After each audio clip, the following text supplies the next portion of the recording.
We are live.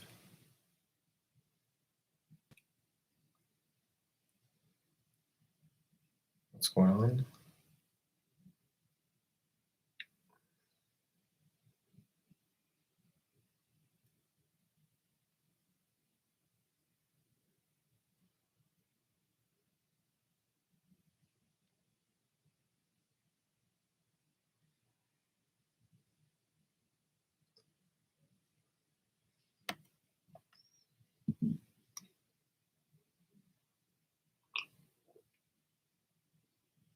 Hmm.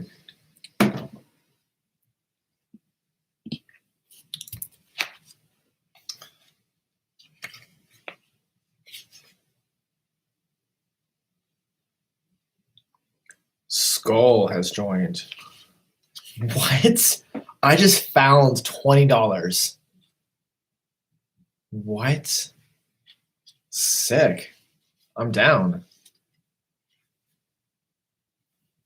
This is sick.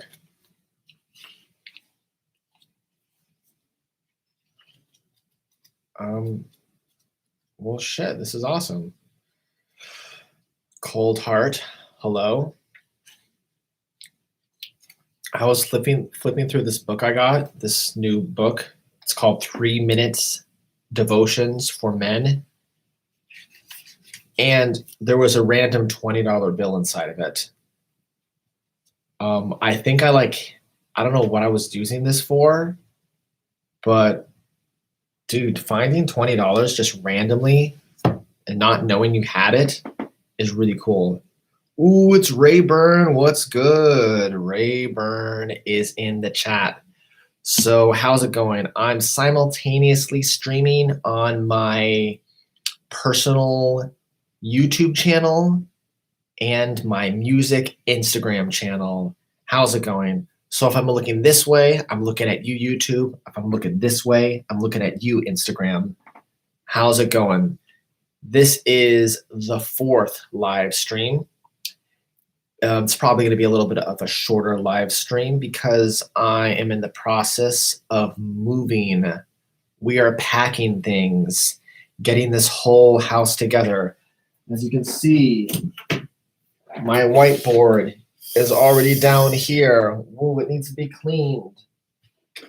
And I am drinking some hot chocolate with Bailey's in it. It's tasty and kind of strong because I'm a lightweight.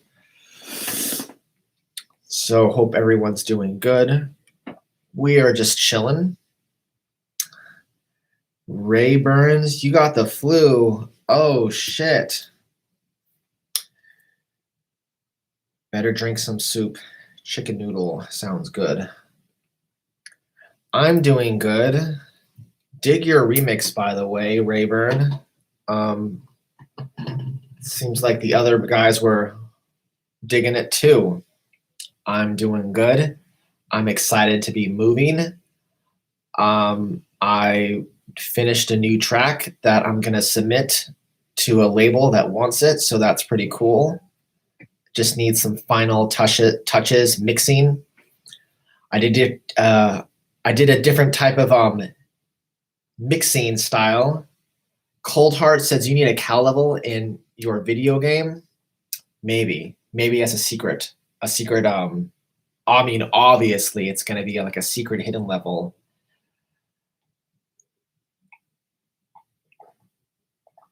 But yeah, Rayburn, I'm doing really good. Digging this hot chocolate though. Dang, when you put Bailey's in it, I just chug it. I'm probably gonna chug it right now.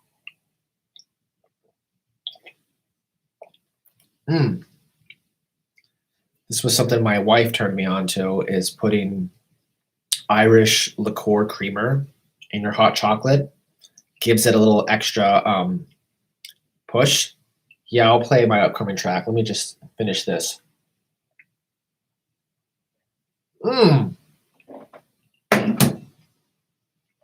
Okay, let's get it. So just a little bit of backstory, just to let people know This track is probably not going to come out till like maybe mid-April or May. Okay, let's get it set up. I'm going to play this track. What's good? Nut Anderson, about to play a track for you guys. We have how many people in the chat right now? About, not many, about 6 or 5 people. Okay, let's play this track. Here we go. We're gonna switch you around.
You guys like that?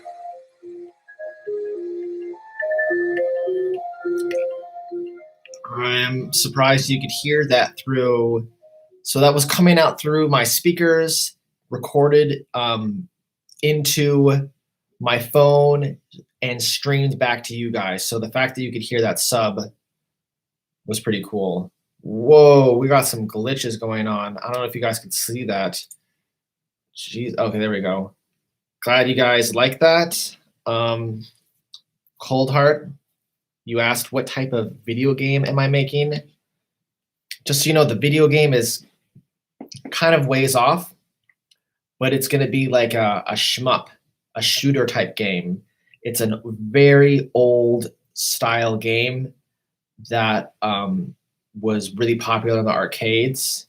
Probably the most famous shooter ever made is Toho. It's going to be like that, bullet hell. You're dodging bullets. And the reason why I chose that genre is because it it really focuses on aesthetic, gameplay, and then music is really important. And because my first artistic skill set is musician, I figured like if I want to make a video game, the first game I want to do, I want it to be a game where like music is really important. And so that's what I'm doing. Although I've actually made two other video games before, some secret video games I haven't posted. Maybe I'll share that sometime. They're free downloads, and I used like pre-made assets and like pre-made maps. I used like a pre-made engine too. So I didn't really make much of it. I just wrote the scenarios and like the characters, and that's about all I did. And some edits of assets and whatnot. Maybe I'll share that when the time comes. Ada from YouTube says, I don't play games much, but I watch playthroughs more, and horror is probably my favorite genre. Of course it is. Also, ones with strong story. Yeah, if you're watching games, ones with strong stories are good. I really dig strong stories, and I feel like the music in those games is really important. Resident Evil, one of my favorite horror games, played a lot when I was younger, like when I was a teenager. I actually have a PlayStation 4. My wife got that for me for a couple birthdays ago, and I got the remake of Resident Evil 2. That game slaps. Really good graphics. I don't know how graphics are going to get any better than they are right now.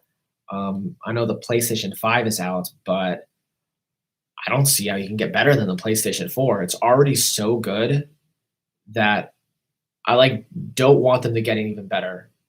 Resident Evil looks especially cool, the fourth one. Oh, RE4? The fourth Resident Evil game is so good. They made Leon look way cooler. I really like how they did his hair. I know that's super random, but like his hair is so iconic that like with the better graphics and his hair swaying around, it just feels more badass when you're running around in like destroyed villages with good hair. Kind of cheesy, but like that's like the appeal of games like that. So what's good, Instagram? Thank you for listening to this track. Skull, thank you for the exclamation marks. By the way, Skull, your branding is on point. I dig it. We got some more people joined. Dream Reaper Music has joined, and Makeshift Music has joined. Hello, hello. Welcome to the live stream. We've just been talking about music and video games, like horror video games, and the importance of music in video games. I feel like, hey, how's it going, Alias Music? For video game music, nowadays there's like, okay, there's two main types of video game music. There's like catchy type music that has like a cool like tune and a theme. And then there's also like music that is more atmospheric. I feel like the trend, at least in the West, is to have music that's more atmospheric and not as melodic. Whereas like back in the day, especially during the arcade era, like music was more like tune based and like melodic based. I like both. For horror games, I like that atmospheric stuff, and like the kind of game I would probably want to score would be both. I don't know if you guys, I'm sure you guys on Instagram, but maybe not on YouTube because I'm streaming on YouTube and Instagram. Noisia and Combi Christ collabed on a project to score this game called DMC, which was a remake of Devil May Cry. Such sick music, because Noisia is known for like cutting edge bass music. Probably the best bass producers ever to exist. Their drum and bass is so good, and when they scored for DMC, the music they did was so interesting. Fuck, I need to get that game. I don't have it, but like it's for PS4, so I'm gonna have to get that and play it because the score is so good. Yes, they are D&B kings, and they collab with Crombie Christ, which is like an industrial dude. I love industrial. I kind of do industrial music essentially. I feel like mid tempo as it is now is basically electronic industrial. So it was really cool because they weren't locked into doing dance music, so they could do all this tonal texture stuff, really, really cool stuff. Let's put musical sigils into it. Oh yeah, musical sigils. That will be a thing. Not haven't quite got there yet, but like absolutely. There's a type of like um sigil resonance where you like as you're producing the track, you like set your intention and then as people listen to the track, they could get like a message or you can um you know wash over reality and do things. Chiptune music reminds me of arcade old school games. Yeah, chiptunes is kind of like the modern version of arcade music. I don't really like chiptunes that much though. I really like advanced sound design and just like cutting edge mixing. Back in the day, like in the early 90s, when that's all that video game music could do, and it just relied on great melodies, it was good. But I'm kind of if there was like a fusion, like it'd be cool hearing chiptune dubstep, like using like chiptune sound palettes to create like heavy bass music. What's my opinion on R&B? I I like R&B, but like I don't really like it super like I don't like it that much. Like I'm kind of I mean, I really like electronic dance music. I really like bass music. I really like electro music. And the kind of things I look for in music, I don't really find in R&B. There is some R&B that I can get down with if it has like really cool melodies and it's like kind of darker. A lot of R&B I encounter is very pop centric where a lot of the subject matter is just relationships and love and heartbreak or just like love and love, which is great. It's really relatable. And maybe that's just because like I autistically have a hard time understanding relationships and like those deeper type emotions. I'm unfortunately somewhat emotionally immature and it has caused a lot of problems in my life. But that could be a reason why I don't gravitate towards the more deeper emotional music. To me, R&B is very like, emotion driven music. Um, and the kind of stuff I gravitate towards, and I really like deep cutting edge sounds, um, like more music than like communication, love story type music. Psychedelic R&B, that's interesting to me. I like trip hop. Trip hop is a pretty cool style of music. I want to get into doing more glitch hop. I don't know if you're familiar with glitch hop, but glitch hop is it's at like a mid tempo, and I do a lot of mid tempo. Hey, Lyra has joined. My favorite. How are you, baby? Um, glitch hop kind of has some R&B sensibilities because R&B is usually slower and uses breakbeats. Glitch hop is like a fusion of bass music and hip hop. Cohen Sound, probably the most popular glitch hop artist. Um, but it's a whole sound genre that isn't really explored. And I could see myself enjoying making something that has like hard hitting beats and bass production of bass music, like glitch hop, and then some emotional jazzy type vocals sung over it that's rhythm and bluesy. I liked Aaliyah growing up. Rest in peace, Aaliyah. That's kind of like R&B. There's some Usher I like. Michael Jackson, I don't know if he's considered R&B. I can kind of dig it if it's like very musical and not super obviously like satanic Illuminati shit. I can get down with. But honestly, it's not really my cup of tea. Ada says I like very emotional stuff, but sometimes also very cutting edge, emotionless music. I like having a balance depending on my mood. What's good? Saimata has joined the chat. Saimata, you are one of the few in this chat right now. How's it going, man? I love your music. You make some sick music. Keep making sick music. Um, if you guys don't know, Saimata is a very talented electro bass mid tempo producer. Ada said Sierra is probably my most favorite R&B artist, along with Mariah Carey. Um, Not super into Mariah Carey. Kind of can be into Sierra sometimes. She has a collab with Nicki Minaj that has really cool vocal melodies because it's in dominant Phrygian, and I'm a sucker for that scale. But other than that, not super into. Yo, Saimata's verified. How did you get that verification?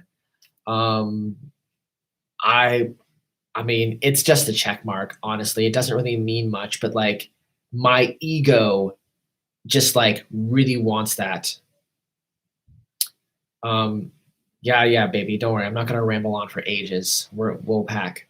So yeah, this is gonna be a shorter live stream session. I'm kind of just rambling. I'm just chilling, just enjoying my Bailey's hot chocolate, talking music. Yes, Samada, you're very welcome. When's your new music coming out? I want to hear something. I hope we can collab sometime. That would be a lot of fun.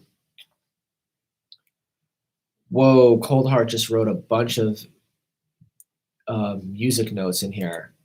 I am not at the point now where I'm smart enough to really like know what all this stuff means, but it looks really cool. What I want to see people do in music is I want there to be like a counter pop movement that is like pop music, like dark pop. Is that a thing? Is there such thing as dark pop? Because like if there was dark pop, I'd be into that. Um, I might actually like do some research on my own time and just look for like dark pop and figure out like what that is. How does the feeling of fatherhood feel like? What's your spiritual perspective on family? So I feel like yeah, dark pop exists. Sick. Okay, I'll check it out. The spiritual perspective I have on family is that I feel like being a good father and raising children is what um, God wants. And to answer this question quick, are you still into magic, witchcraft, and the occult? I absolutely am. Even though I do consider myself a Christian, I am absolutely into magic, witchcraft, and the occult because, in my opinion, that is just science. And I'm in the science. It's just science that is hidden, it is science that is not well known, and it is science that is not understood by the mainstream. But yes, fatherhood, raising children is a very spiritual experience. It is a very humbling experience. It is very honorable. It is also very punk rock, in my opinion. I feel that nowadays, with just how prevalent the satanic agenda is, and I got lost in it for a while. It's like considered cool to like not be a parent and just kind of stay a child and live your life serving your own pleasure and your own desires and just doing that. That's kind of like what the mainstream is. So being a father, being a family man, raising a family and supporting a wife, um, to me that feels like my ultimate purpose. And I definitely plan on raising my child with spiritual values. My wife is a practicing witch. She is developing her psychic abilities. She has a deep understanding of astrology. She knows how to read oracle cards. She knows how to read tarot cards. She understands pendulum. She understands the occult. She understands um, the the strangeness of reality, and I want to teach my son that. I want him to learn natural law and teach him that there is a God and there is no such thing as death, and also teach him magic. I feel like doing that, that's the true way to save the world. The true way to heal society is understanding the truth, understanding that morals are real, understanding that raising children is good, and that politics, voting for slave masters is a waste of time. Single motherhood has risen a lot. Yes, it has. It's because the dark ones in control, they know this. They want to destroy the family. They want single mothers addicted to the state. They want mothers to be married to the government. And they're very good at doing that by slandering men, making men feel bad, making women feel like they need careers because of feminism and other type toxic cults that have um, just been perpetuated by these people. They weaponize empathy. They make people feel bad um, for feeling natural. They make people feel bad for believing in a God. It's a lot of things that they do. I find that it's really easy for someone like me to get lost in this sauce. And having a family is freedom. Being married, being a father, my life's purpose is more focused. I know what I want to do. And I feel free to just do what I want to do. That is my my favorite thing to do. Yes, feminism is good, as in, yeah, equal rights for women, but it has gone too far. I would agree. I would agree. So I'm gonna end the stream like pretty soon because I'm gonna be packing. But once I'm moved to Utah, we're gonna do more live streams, and I'm gonna be in a much cooler studio space. These lights don't work, unfortunately. They used to look really cool. We're gonna design the studio to be like the whole house is gonna have like a wood theme. So the studio is gonna have a wooden desk. We're using feng shui to make everything pop in the energetic sense, using occult and science to make sure everything is dialed in. But like right now, things have just been kind of um, like moving is a big deal. So like just we have like if you saw the house, there's like boxes everywhere. Um, there's just like stuff unloaded. We've been selling stuff. And I want to put out more video content, more consistent video content, but I apologize that it hasn't been happening. California is really kind of a shithole, honestly. No one else is in my in my Instagram live stream. I think once I started talking about the occult and stuff like that, I scared them away. I'm not quite sure what my Instagram audience wants. I think they just want me to talk about music, like specific music subjects. Um, but like honestly, like what I really like to talk about, I've noticed when I do these live streams, is I like interacting with the chat. And honestly, my most active chat are my like old school Angel fans. You guys right here. you guys, um, I think the only person left on my Instagram is my lovely wife. Thank you. I love you. Bless you. She is an amazing woman. She puts up with so much bullshit that I throw at her. Ultimately patient. Um, if you're looking for a wife, I recommend finding a woman that is incredibly patient and believes in God and is very devoted and faithful because they are the best women. How did you meet your witchy wife? Any advice on attracting witchy man or woman? So I met her. I used, okay, so I had the intention that I wanted to find my wife, my twin flame. I wanted to find that before I even like started approaching women. Before that, I was just off on a satanic polyamorous shit show slut cycle. It was bad. I no regrets, but like that is not something I would recommend. I do not recommend following the the hookup culture at all. Would not recommend Tinder.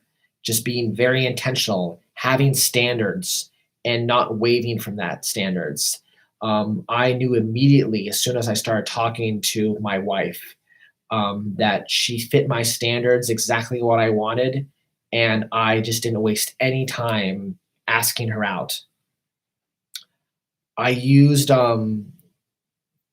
Jungian's Myers Briggs and started analyzing that because I figured that would be a good way to find compatibility. So I knew like, okay, I have my standard, like what I want. Just for example, a standard could be like I want her to be shorter than me. I want her to be like not fat. These are really superficial. The more deeper issues is I want her to be a believer in the occult, a believer in God.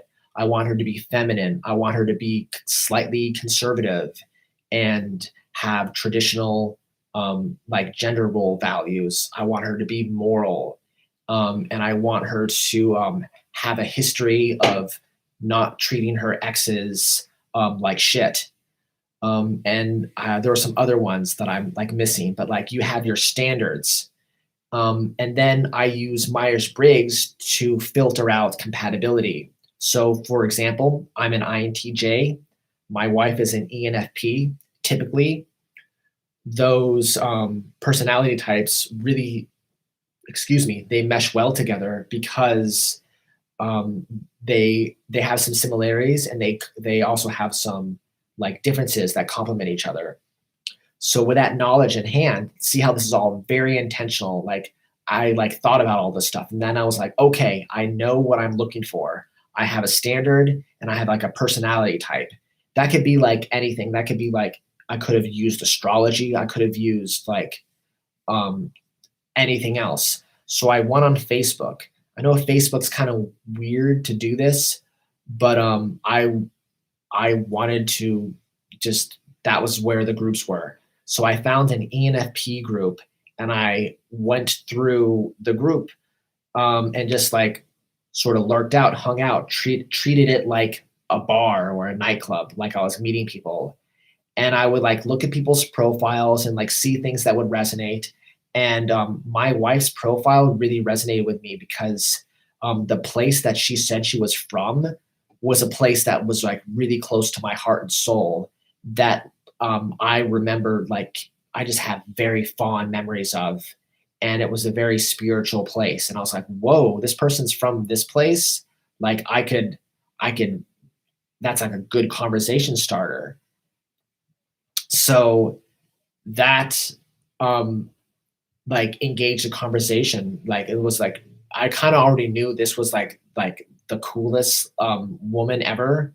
I talked to other women, but like just following your heart and not getting lost in like, well, what if, and having standards and just not deviate from that standard. So like say um if you want to meet like a witchy wife, that could be like part of your standard. And I would utilize Facebook groups, maybe find pagan groups, maybe find I don't know, like witch groups. And you kind of have to the way I was is just super upfront. Like, yo, I'm looking for someone to go out with, and not trying to like convince someone that doesn't like you to like you. Just being very straightforward. Um, Ada says, I live in London, but Cali looks so toxic from the outside. It gives me creepy vibes. I am a trans woman. I wonder the occult relation to transgenderism and other gender identity. Um, there is many different views on like transgenderism and the occult. Um, my view is pretty I guess you would say like traditional. I feel like being transgender is akin to being two spirit. I believe there's only two genders, um, and that honestly, like the way a lot of feminists will talk about transgender people is that like there is no gender, but then they'll say that there's like, how can you be transgender if there's like no genders in the social construct? Why would people want to transition into another gender if it's it's there's not a binary? I feel like there is a plus and a minus, a negative and a positive, and souls have specific genders. And someone that is transgender, they're suffering from gender dysphoria, and that like the occult explanation would be like their spirit is, say, maybe a negative charge, like a feminine energy, a feminine soul, and they've incarnated into a physical body, possibly for karmic reasons or for growth reasons. And that through the process of just going through life as that gender, you can learn a lot of things. I don't personally think it's right to use hormones to like transition yourself. However, I do recognize that like transgenders have some of the highest suicide rates. And so sometimes they need that medication, or else their dysphoria will kill them. And I don't want anyone to like unnecessarily kill themselves. I know there's a lot of like mainstream Christians will just like talk shit on transgender people, but I honestly feel like feminism like makes them come across so extreme with the pronouns. I feel like souls have a gender, and they incarnate in bodies that are different from their soul gender for a specific karmic reason. And I honestly feel like the best way to approach that is like what the Native Americans do, two spirit, and try to live your life as you are and not going against God, so to say. I don't usually talk about stuff like this because like it can get really offensive and like weird. And I would rather like, I don't know, like talk about music. And I'm also not too familiar with that, honestly. I'd love to maybe just talk to more people that are trans and like hear their experiences so I can get more clarity and like thoughts. But I definitely believe there's only two genders. There's only a plus and a minus, and that's like fundamental to like creation. But with that though, I think I'm gonna end the stream early. I know Dennis, you just joined. What's good, Dennis? How are you? It's a shorter stream today because I'm gonna help my wife pack. But we're gonna be back next Thursday. I'm doing these every Thursday, usually for an hour. What might be cool is to bring on another producer that I could talk about music with, so I don't have to ramble. But I kind of like rambling. Do I have any more hot chocolate with Bailey's in it? I drank it all. Okay, Ada, thanks for your question. Hope that was interesting. Guys, I'm going to end the live stream. Thank you for joining, everyone that did and just like hung out and listened to my music. Peace out, guys. We will see you later. Ending now. And now, you guys, thank you for joining. I will likely do more videos on this channel slowly. I'll have these weekly live streams that are uploaded, but as far as like angel / dust off content, probably going to be monthly. Thank you, guys. Peace out. Have a good one. The stream is ending now.